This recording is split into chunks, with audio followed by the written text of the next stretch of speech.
Hello, everybody. I'm so excited for a conversation that I really think we need to shine a louder spotlight on. And that is why and perhaps what is the danger in not teaching girls about cycle tracking and what is going on with their bodies throughout the month. So I'm joined with an amazing guest today. If you have not met Katie Vidmar, you are absolutely going to love her. I'm so excited to dive into this topic. If you're new here, I'm Rita Johnson, the owner of Health and Hormones. And here you'll find all things from fatigue solutions to period help and so much more. Let's dive in. So before I introduce you to my dear friend, Katie Vidmar, I just want to tell you a little bit about Katie and what she is known for, maybe, secondarily to her family. Katie is a body literacy and fertility awareness educator and a passionate advocate for bringing holistic women's health to adolescents, young adults, and underserved populations. As the founder of the Body Literacy Project, she works with leaders in policy and education to ensure that every boy and girl in America is empowered to read and understand their bodies, armed with the knowledge they need to protect their health span, their lifespan, and their dreams for a family in the future. Through her training program, Elevate, Katie has equipped over 1,000 nurses to bring a cycle-informed approach to women's health care. She writes and speaks across the country and lives in Bismarck, North Dakota with her husband and their 7 children. Welcome, Katie. Thank you so much for having me, Rita. So happy to have you here. It's so fun. Quick side note, one of the amazing gifts when the Lord calls you to business while growing a family and all of the things is the incredible people that the Lord puts into your path. And Katie is definitely on the top of that list for me and a dear friend that I've been able to meet despite the many miles in between us. And even being able to host her once, which was such a gift. And my little one still talks about her youngest, baby Ben, and when she'll see him again. So Katie and I today, we just kind of I want to start by unpacking, and maybe we can start off with that story you were sharing with me about why is it so important that we're equipping and empowering our girls with the knowledge about what is going on in their bodies. I'm just going to throw the heavy question out there. Yes, let's get right to it. So I was sharing this story with Rita, and I like this story because I think it really resonates with a lot of moms, especially Christian moms, Catholic moms, that have just a deep desire to form their sons and their daughters in the best way, right? To help them really grow in character and virtue. And then some of the fears that can go along with that maybe lead us places that we don't really want to go. So here's my story. I have a dear friend from high school. I was a couple of years older than this friend, and she married quite young. She actually got married before I did. So she had a bit of a head start when it came to growing her family. But she went at age 20, she delivered her first baby, and now at almost 40, she's the mother of 20 years later, she's a mother of 10 children. And she was reminiscing about going through pre-marriage and learning a natural family planning method as part of her pre-marriage formation, and learning for the first time what cervical fluid was, and that it was a sign of health, right? And yes, connected to her fertile window, but first and foremost, a sign that her body was doing exactly what healthy bodies are supposed to do. And she shared that in high school, she had been one who had copious amounts of fertile type cervical fluid right around the time that she would have been ovulating. But she didn't know what it was, and she felt a lot of shame about it. And we just can be afraid sometimes of what we don't understand. And she ended up circling back with her mom many years later when she's like 5, 6 kids into her family's growth, and said, "Hey, Mom, how come you never told me about my cervical fluid?" And her mom said, "Honey, I didn't think that I could, because in my mind, teaching you about your fertile window, teaching you what cervical fluid signifies, would have been the same thing as handing you contraceptive pills." And I couldn't do that. And from that point, the conversation kind of ended. According to my friend, her conversation with her mom, she just didn't know where to take it from there. She didn't want to make her mom feel guilty or make her mom second guess her choices or any of those things. She completely trusts her mom's care and love and good faith. And at the same time, she's choosing to raise her own daughters differently. And I think the story is important because I think it's something that a lot of us wrestle with. And we hear different things from different voices, even within our denomination, even within the Catholic Church, of what is the best way to go about forming our young girls, especially for maturity. Yeah, it's so fascinating too. Like, I had no concept that this was something that people grappled with, to be totally honest with you, until I had a conversation in the last couple of years with somebody who he had been in seminary for years, and then he was now working as director of religious education, or not, marriage and family life director for the diocese, and him talking about, and he asked me, he was like, what do you say to the priests that say that we shouldn't be teaching our daughters these things because of the likelihood of them using it and abusing it and, trying to be sexually active outside of marriage and avoid pregnancy? And I was shocked. And honestly, I didn't have the words for it at the time of why was I so appalled until my dear, the words. And you were like, we're keeping them illiterate. We're preventing them from understanding their body. And that's exactly the crux of it. Like, how can we think that it's the same as contraception when it's understanding the way God made them?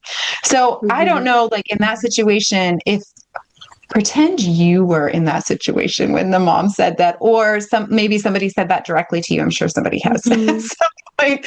What would you say to them? Like, I love hearing how you defend. Yeah, absolutely. So first of all, I would just want to begin by affirming their positive desire to be a good mom. Right? And to create an environment around your child that's going to support them to become exactly who they are created to be, right? We all want to protect our children's future to the extent that we have the ability to do so. So I would start there because that's common ground. And we always get further with these conversations when we begin with what we hold in common. And then I would just state that I had a different perspective. And as you said, I do think it has to do with literacy. There's a quote from Lisa Hendrickson-Jack, who wrote the book, The Fifth Vital Sign. And she says, to hold a population illiterate is an act of systematic disempowerment. Sure. That if a population cannot read, they are all the more easy to use, abuse, and control. And so what does it mean that we live in a culture that tends to keep women illiterate of their bodies? And is this not also an act of systematic disempowerment? Yeah. Yeah. And it's strong language, but I agree with her. And we all have experiences where we would have chosen differently, especially in healthcare, if we had had certain foundational concepts in our back pocket so that we could better decide for ourselves which path was going to be right for us. Yeah. I think that it's easy to throw stones at a contraceptive culture that, in a way, takes advantage of women not understanding how their bodies work in a state of health. In a typical contraceptive counseling appointment, girls and women are not typically encouraged to frame the decision around the fact that we're taking a healthy body system and we're disrupting it on purpose, like in very simple terms, right? Yeah. And so there's a way that the contraceptive mindset has an advantage, and like it has an interest, I guess you would say, in women being illiterate of their bodies. We're more likely to accept it if we don't really know how it happens. Right. Right. But on the other side, and maybe we would describe this like very gently as potentially an like overly scrupulous perspective, that we can end up embracing that same attitude that we accuse the contraceptive culture of having, right? Like, I know the truth. You can't handle the truth about your body. And so I'm going to decide for you. Yeah. What are some benefits that you have seen about educating girls on their bodies? Yes, so many. I just think about my friend, right? She thought, I must be thinking about boys all the time. I must be really boy crazy. And she connected it, even in teenage terms, with what we would call her libido, right? And then she felt really ashamed of that. Yeah. And so I think the heart of it is we want our daughters to know that their bodies are good and that their sexuality is a good as well. And that when they can see that they were designed in a way that is ordered and intelligent and makes sense, it totally transforms the way that they carry themselves in the world. And I think it transforms even the way that they understand their creator, right? Yeah. If they think that their bodies only act in arbitrary ways that they can't predict and are a cause of pain, and then you come in and say you were created by a God who loves you, it sounds like the punchline of a sick joke. Yeah. So I think that understanding the body grounds us in our understanding of what it means to be a creature, to be a daughter of God, and then a reflection of who God is as well. So those are like the big picture, like worldview shaping reasons. And then there's just practical reasons, Rita, right?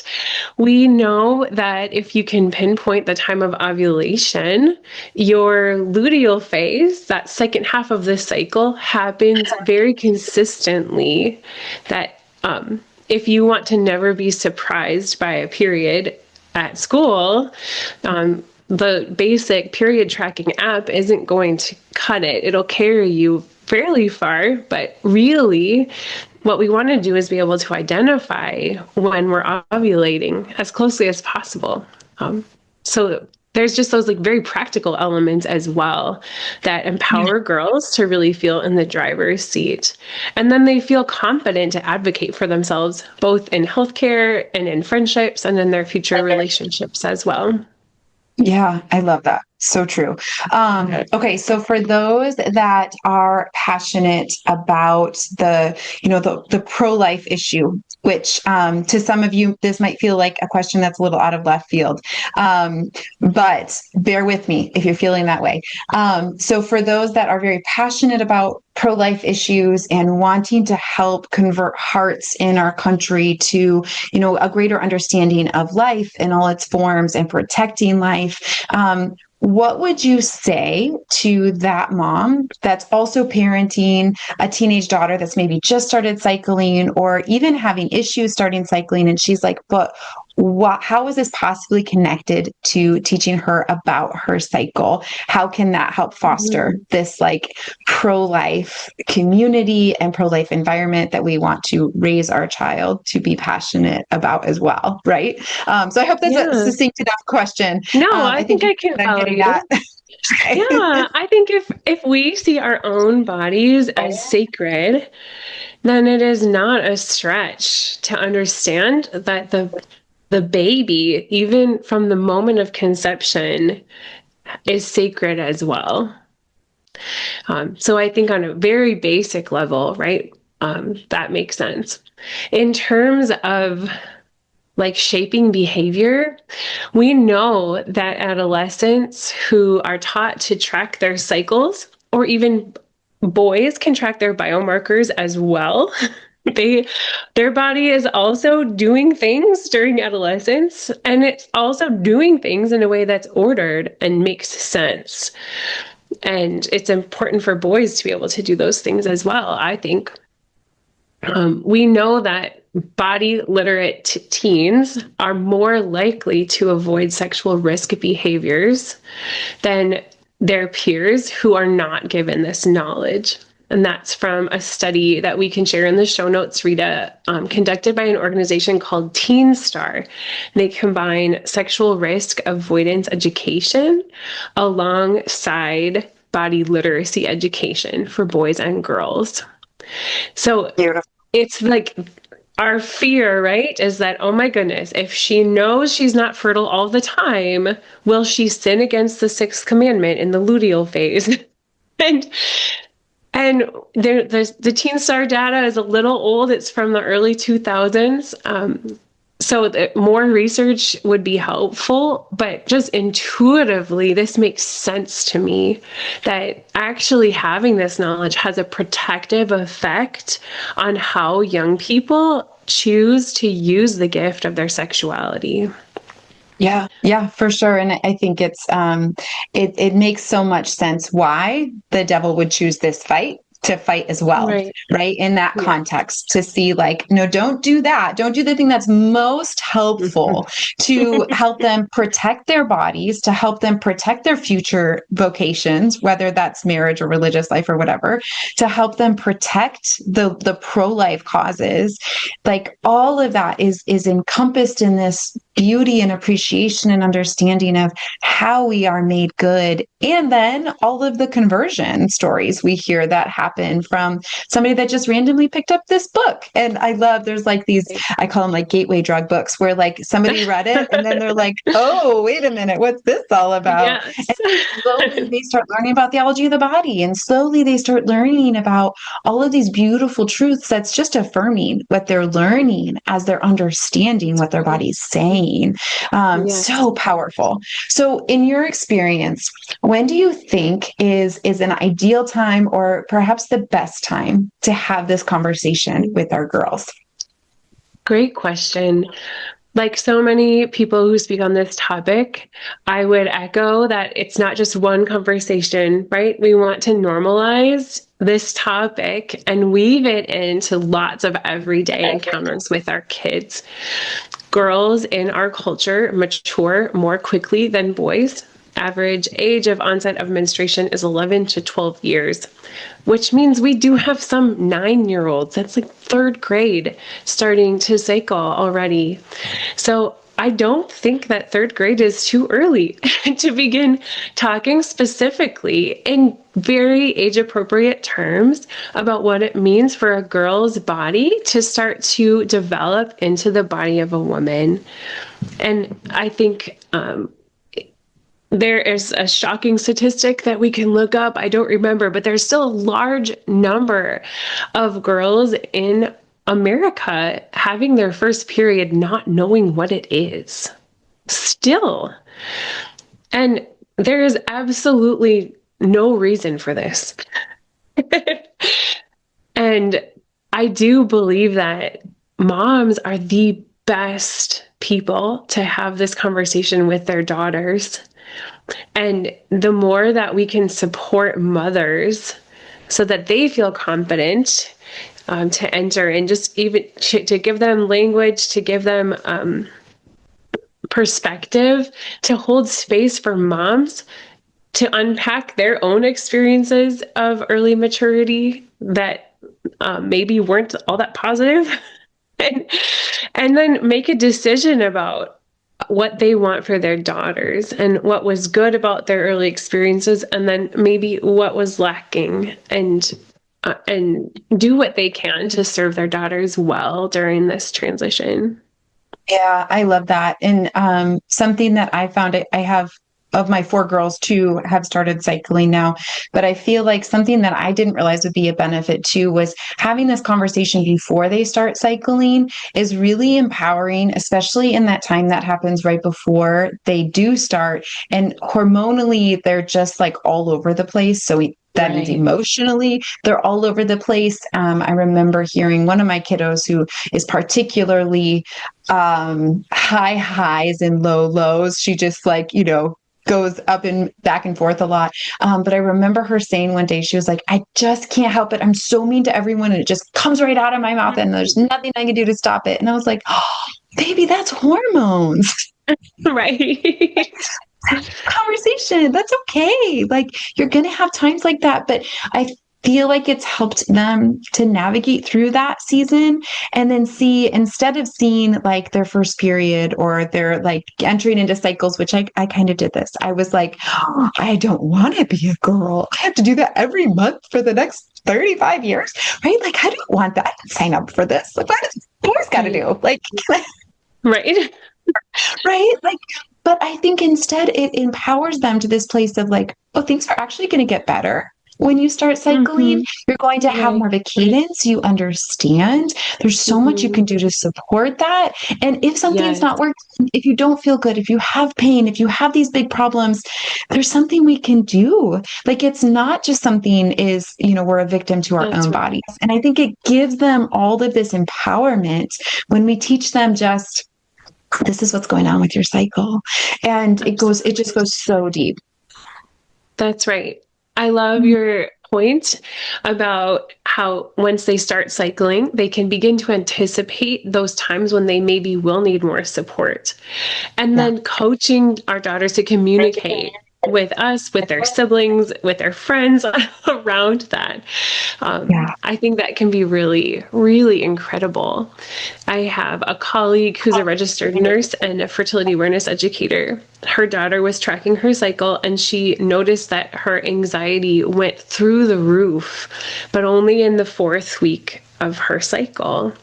And so they dug in, did a full FEM protocol workup, and she ended up being diagnosed with premature ovarian insufficiency. Whoa. As a 15-year-old. Whoa. And using restorative reproductive medical protocols, they were able to deal with her anxiety, which was like clinical level anxiety, but only in that 4th week. They were able to address that without any psych meds. They just helped this girl balance her hormones and got her ovulating. Wow. Praise the Lord. Right. And I think I love this story for many reasons because it illustrates the power of cycle tracking in adolescence.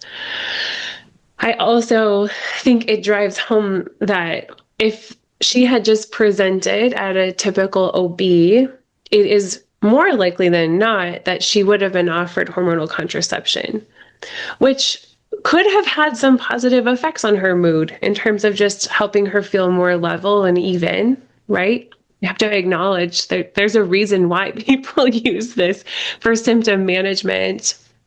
Yeah. And a couple of points related to that. First, my friend said the injustice of only presenting symptom management had never really registered with her until it was her daughter and her daughter's future fertility. And that this problem would have just been masked until she met Mr. Right and wanted to start a family. And then they would have to have dealt with a much bigger problem at that point. Right. And then the other piece is that we know that just having a prescription for hormonal contraception creates what economists call a moral hazard. That basically, when we perceive that the risk of a choice that we're making is going to be put on a different individual, it affects the choices we make. Sure. So we see an increase in sexual risk-taking behaviors, earlier onset of earlier sexual debut, more risk for unplanned pregnancy and abortion, all associated with a prescription for hormonal contraception. And it does not matter whether it was prescribed for therapeutic purposes or for potential sexual activity. The risk factor increases by the same amount. That's from a study by Dr. Richard Faring, which we can also share. So again, there's a protective effect that comes with our daughters understanding their bodies, being able to flag abnormalities earlier, even in adolescence, and then seeking that root cause care that often involves behavioral health shifts that can be, hard. Yeah. But there's a really big need to shed light on what comes with symptom management. And it's more than most of us realize. Yeah, for sure. I love that. Like, I feel like that's so in line with many of us as moms, is that like, it's the mama bear that gets triggered, that then we're like, wait a minute, what are we all doing?